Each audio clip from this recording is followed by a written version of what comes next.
नमस्कार, आप देख रहे हैं दिन भर बिहार। मैं हूं आपके साथ मधु। आइए जानते हैं दिन भर बिहार में आज क्या क्या हुआ। नजर डालेंगे सबसे पहले सुर्खियों पर। दिल्ली से लौटे सीएम सम्राट चौधरी, कैबिनेट विस्तार पर हलचल तेज, विक्रमशिला सेतु पर हाई लेवल मीटिंग। पश्चिम बंगाल जीत पर पटना बीजेपी दफ्तर में जश्न, ढोल नगाड़े और मिठाइयों की हुई बरसात। विक्रमशिला सेतु पर सियासत तेज, नेता प्रतिपक्ष तेजस्वी यादव का एनडीए सरकार पर बड़ा हमला। पश्चिमी चंपारण से शुरू हुआ यात्रा, बेतिया पहुंचे निशांत कुमार, नीतीश के इस्तीफे पर पहली बार दी प्रतिक्रिया। बिहार में बढ़ते अपराध और बुलडोजर कार्रवाई पर पप्पू यादव का बड़ा हमला, बोले अपराधियों में पुलिस का डर हुआ खत्म। सिवान में आरजेडी विधायक ओसामा साहब के ठिकानों पर पुलिस रेड, जमानत खारिज के बाद हुआ एक्शन। विक्रमशिला सेतु का हिस्सा गंगा में समाया, संपर्क टूटा, प्रशासन ने शुरू की फ्री नाव सेवा। पटना पुलिस का शक्ति सुरक्षा दल अलर्ट, महिलाओं की सुरक्षा में दिन रात रहेगा तैनात। मुजफ्फरपुर ट्रिपल मर्डर का खुलासा, पति ने ही पत्नी और 2 बच्चों को उतारा मौत के घाट। बिहार में शाम 4 बजे ही छाया अंधेरा, पटना समेत कई जिलों में तेज आंधी बारिश, मौसम विभाग ने जारी किया अलर्ट। अब खबरें जानेंगे विस्तार से।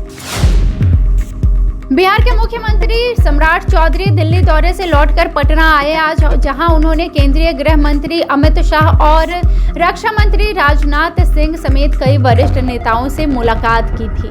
उन्होंने लौटने के साथ ही 6 मई को संभावित मंत्रिमंडल विस्तार और गांधी मैदान में भव्य शपथ ग्रहण समारोह को लेकर सियासी चर्चाएं तेज हो गई है, जिसमें प्रधानमंत्री नरेंद्र मोदी के शामिल होने की भी संभावना जताई जा रही है। वहीं दूसरी ओर भागलपुर के विक्रमशिला सेतु क्षतिग्रस्त होने के मामले को लेकर सम्राट चौधरी ने उच्च स्तरीय समीक्षा बैठक की है, जिसमें डिप्टी सीएम और वरिष्ठ अधिकारी भी शामिल थे।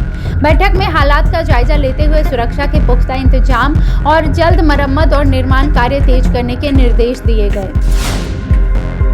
पश्चिम बंगाल में भाजपा को मिली प्रचंड जीत के बाद पटना स्थित पार्टी कार्यालय में जमकर जश्न मनाया गया, जहां बिहार भाजपा प्रदेश अध्यक्ष संजय सरावगी ने खुद ढोल बजाकर कार्यकर्ताओं के साथ खुशी जाहिर की और मिठाइयां बांटी। इस दौरान पार्टी के कई बड़े नेता और कार्यकर्ता मौजूद रहे तथा पटाखे फोड़कर जीत का उत्सव भी मनाया गया।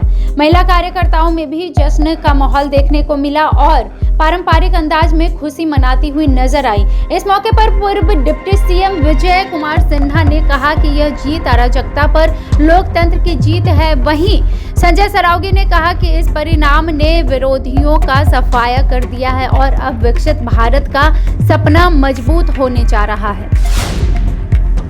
भागलपुर में विक्रमशिला सेतु के क्षतिग्रस्त होने के मामले में अब सियासत तेज हो गई है, जहां नेता प्रतिपक्ष तेजस्वी यादव ने सोशल मीडिया प्लेटफॉर्म एक्स पर पुल की तस्वीरें साझा करते हुए एनडीए सरकार पर जमकर निशाना साधा है और आरोप लगाया कि उन्होंने पहले ही सरकार को संभावित खतरे को लेकर आगाह किया था, लेकिन भ्रष्ट व्यवस्था को बचाने के लिए कोई ठोस कदम नहीं उठाया गया।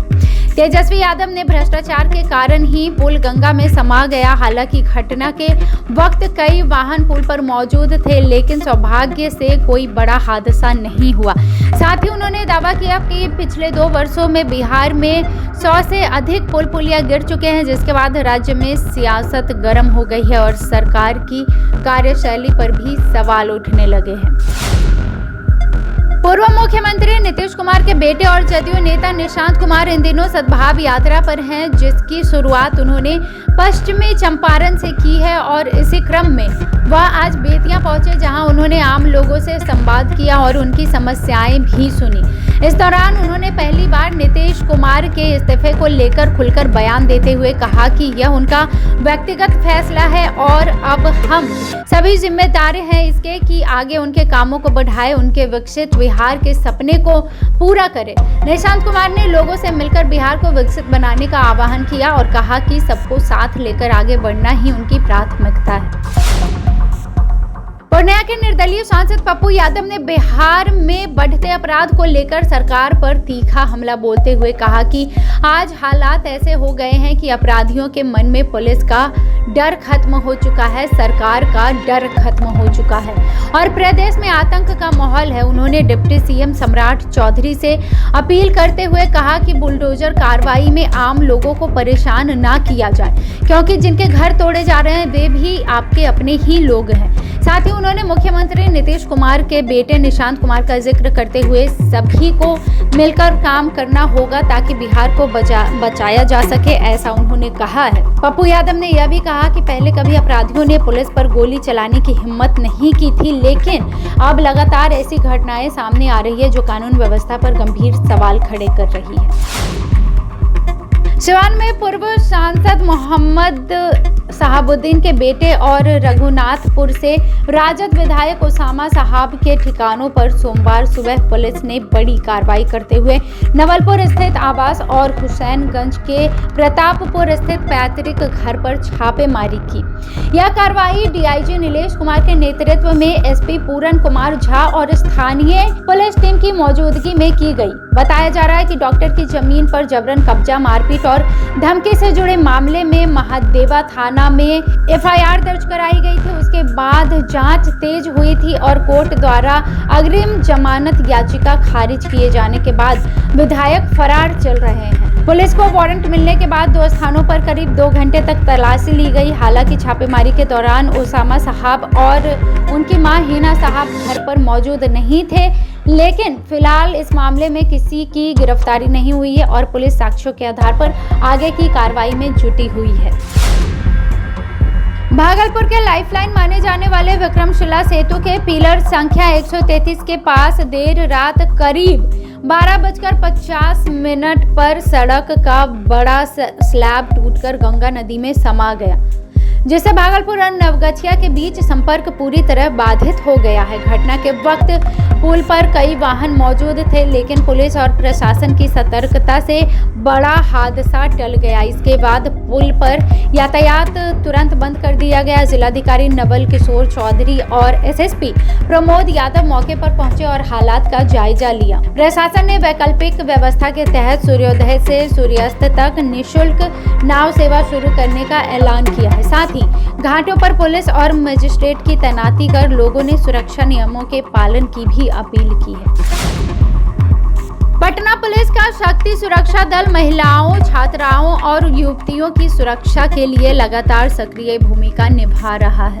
वरीय पुलिस अधीक्षक के निर्देशन और नगर पुलिस अधीक्षक के पर्यवेक्षण में यह टीम स्कूलों, कॉलेजों, कोचिंग संस्थानों और सार्वजनिक स्थलों पर पहुंचकर सीधे संवाद स्थापित कर रही है और समस्याओं के त्वरित समाधान के लिए कार्रवाई भी कर रही है। पिछले 1 महीने में टीम ने करीब 2700 लोगों से संपर्क किया है, 47 युवतियों की काउंसलिंग की है और 55 शिकायतों पर कार्रवाई करते हुए 17 मामलों को संबंधित थानों में भी भेजा है।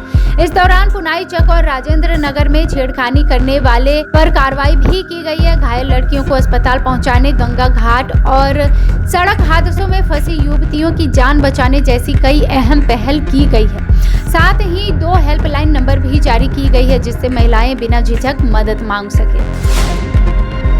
मुजफ्फरपुर के कांटी थाना क्षेत्र में मधुबन जगदीश गांव में महिला और उनके 2 मासूम बच्चों की हत्या के सनसनीखेज मामले का पुलिस ने बड़ा खुलासा करते हुए बताया कि इस वारदात को अंजाम देने वाला कोई और नहीं बल्कि खुद पति संतोष कुमार ही है, जिसने अपने अवैध प्रेम प्रसंग के चलते पत्नी और बच्चों को रास्ते से हटाने के लिए प्रेमिका करीना कुमारी के साथ मिलकर 28 अप्रैल की रात सुनियोजित साजिश के तहत हत्या कर दी थी। घटना के बाद आरोपी ने पुलिस को गुमराह करने के लिए जमीनी विवाद की झूठी कहानी गढ़ी थी, लेकिन तकनीकी साक्ष्य और पूछताछ में विरोधाभास सामने आने पर पुलिस को शक हुआ और कड़ी पूछताछ में आरोपी ने अपना जुर्म कबूल कर लिया, जिसके बाद पुलिस ने दोनों आरोपियों को गिरफ्तार कर लिया है और आगे की कानूनी कार्रवाई की जा रही है।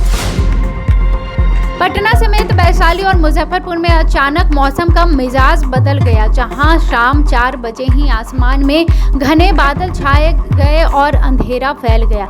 इसके अलावा तेज आंधी और हवाओं के साथ झमाझम बारिश शुरू हो गई, जिससे लोगों को भीषण गर्मी से राहत मिली।